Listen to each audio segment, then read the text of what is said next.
So after we making the grids, we can modify it by right click, add modify grids, modify show grid system, rename the system grid name if you want. For example, grid system 1.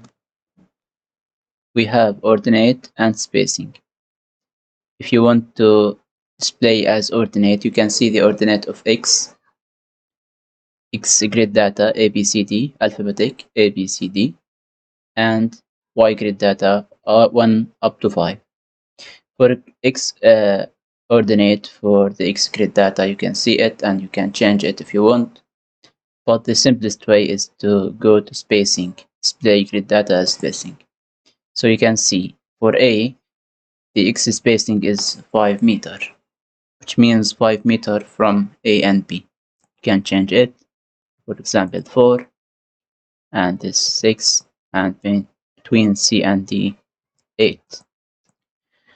For Y grid data also we can change it. Let's assume 8, 9, 6, 5.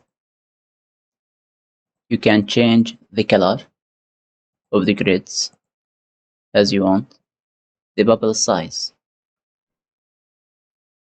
After making all of these changes, click OK. Click Review, refresh view and see what will happen now for the grid. It's changed.